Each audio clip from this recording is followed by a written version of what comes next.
Hello everyone, কি অবস্থা? কেমন আছো তোমরা সবাই? আশা করছি তোমরা সবাই অনেক ভালো আছো। আমি অনেক ভালো আছি। যেদিনের ব্লগটা শেয়ার করছি দিনটি ছিল 14 জুলাই 2024 রবিবার। আজ ছিল চ্যানেল আই আর্কাইভে মাতবিং নাটকে আমাদের রেকর্ডিং। আমাদের কল টাইম ছিল সকাল 6:50 যেহেতু চ্যানেল আইয়ের স্টুডিও ঢাকার তেজগাঁওয়ে, তাই আমরা সকাল 7:30 নাগাদ যশোর থেকে ঢাকার উদ্দেশ্যে রওনা দিই। ভালোবেসে শুধু তোমাকে ভালোবেসে শুকনো নদীতে ডিঙি ভাসিয়েছি মোহনার কাছে এসে শুধু তোমাকে। তো গাড়িতে ওঠার পরপরই শুরু হয়ে যায় আমাদের আনন্দ উল্লাস। তো যশোর থেকে কিছুটা দূরে যাওয়ার পরে আমাদের দেওয়া হয় ওয়াশরুম আর টি ব্রেক। আমি এখানে আগে আরো অনেকবার এসেছি যশোর থেকে নড়াইল যাওয়ার পথে, কিন্তু কখনোই কিছু খাইনি, কারণ এখানকার ফুড কোয়ালিটি আমার একদমই পছন্দ না। এখানে খাওয়ার মতো কিছু নেই, খাওয়ার মতো ঝড়ের সামনে দাঁড়িয়ে তো দেখতে দেখতে আমরা পদ্মা সেতুর উপরেও চলে এলাম। কিন্তু এই ঢাকা পর্যন্ত আসতে সব থেকে যেই জিনিসটা আমার অসহ্য রকম লাগছে সেইটা হচ্ছে এই টোল ভাড়া। যশোর থেকে ঢাকা পর্যন্ত আসছি, 5 থেকে 6 বার শুধু টোল ভাড়াই দিতে হয়েছে সেতুর উপরে। কেউ যদি মনে করে থাকে যে পদ্মা সেতু ব্যবহার করলে কম খরচে ঢাকায় চলে যাওয়া যাবে, আসলেই না। আপনার টোল ভাড়া দিতে দিতেই প্রায় 4 থেকে 500 টাকা চলে যাবে। তবে এটা ঠিক যে পদ্মা সেতু দিয়ে খুব দ্রুত ঢাকায় যাওয়া যায়। আমাদের যশোর থেকে ঢাকায় যেতে সর্বোচ্চ 4 ঘন্টা লাগছিল, তারও কম 3.5 ঘন্টা মতো লাগছিল। যদিও সেদিনকে ট্রাফিক বা জ্যাম কোনোটাই ছিল না, আমরা যশোর থেকে ঢাকায় যাওয়ার সময় কোনো রকম জ্যাম বা ট্রাফিকে পড়িনি। ঢাকায় ঢোকার পরে যাত্রাবাড়ির ওখানে কোনো একটা আন্দোলনের জন্য রোডের এক লেন বন্ধ ছিল।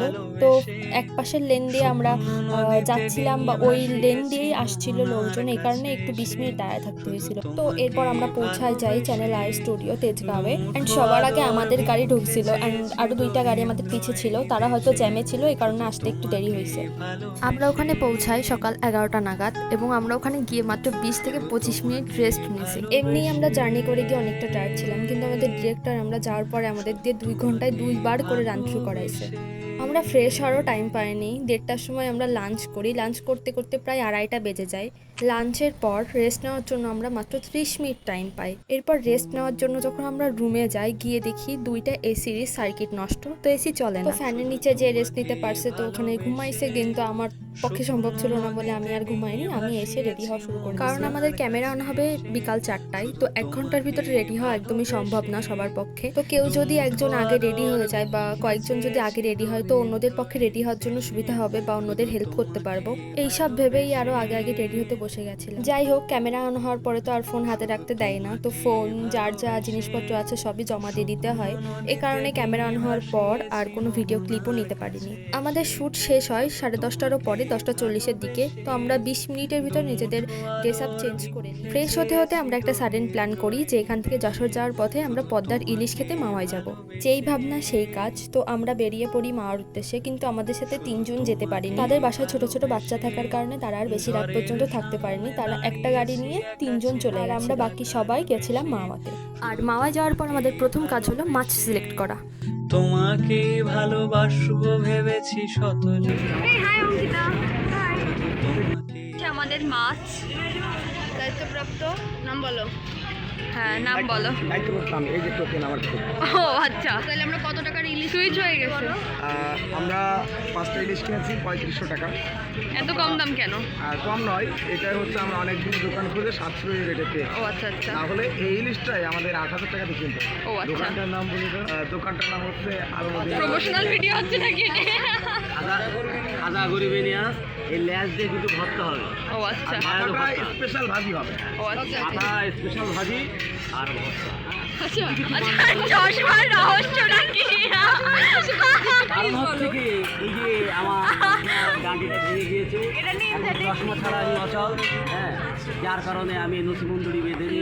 তোমার নসিমন্দ এটা একটু কাইন্ডলি আজকের ভাইরাল। ওকে ওকে ওকে। তবে কিছু কিছু মাছের ডিম হয়েছে। না না, আজকের বিখ্যাত কথাটা দেখো।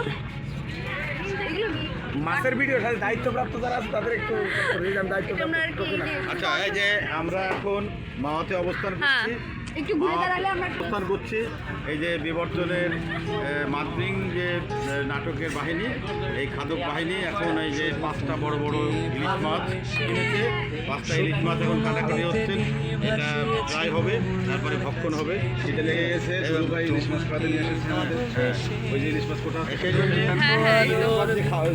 ওটা হচ্ছে এবং খাওয়া হবে, এই জন্য তোমাদের আমাকে একটু ধন্যবাদ। আমার এই ধন্যবাদ দর্শকরা সবাই ধন্যবাদ জানাবেন কমেন্টে। শুধু তোমাকে ভালোবেসে শুকনো নদীতে ডিঙি ভাসিয়েছি মোহনার কাছে এসে।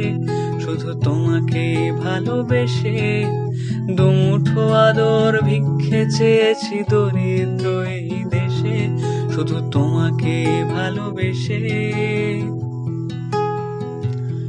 শুধু তোমাকে ভালোবেসে।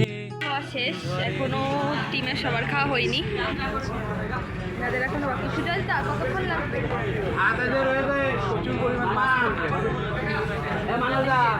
দীপঙ্কর আঙ্কেল খাওয়া হয়ে গেছে, শেষ, খাইছেন ভালো মতো? জিনি আপু হয়ে গেছে, এখন বাকি? ওকে, আমরা ওয়েট করছি। তো আজকের ব্লগটা এই পর্যন্তই। আমি জানি না ব্লগটা আপনাদের ভালো লাগবে কিনা, কিন্তু আমার পক্ষে যতটুকু ক্যাপচার করা সম্ভব হয়েছে আমি ততটুকুই ক্যাপচার করেছি। তো এই ব্লগে যদি আপনাদের কোনো কিছু ভালো লেগে থাকে তাহলে অবশ্যই লাইক, কমেন্ট এবং শেয়ার করবেন। আর আমার চ্যানেলটি সাবস্ক্রাইব করতে একদমই ভুলবেন না। সবাই ভালো থাকবেন, সুস্থ থাকবেন। আজকের ব্লগটা এই পর্যন্তই, দেখা হচ্ছে নতুন একটি ব্লগে। বাই।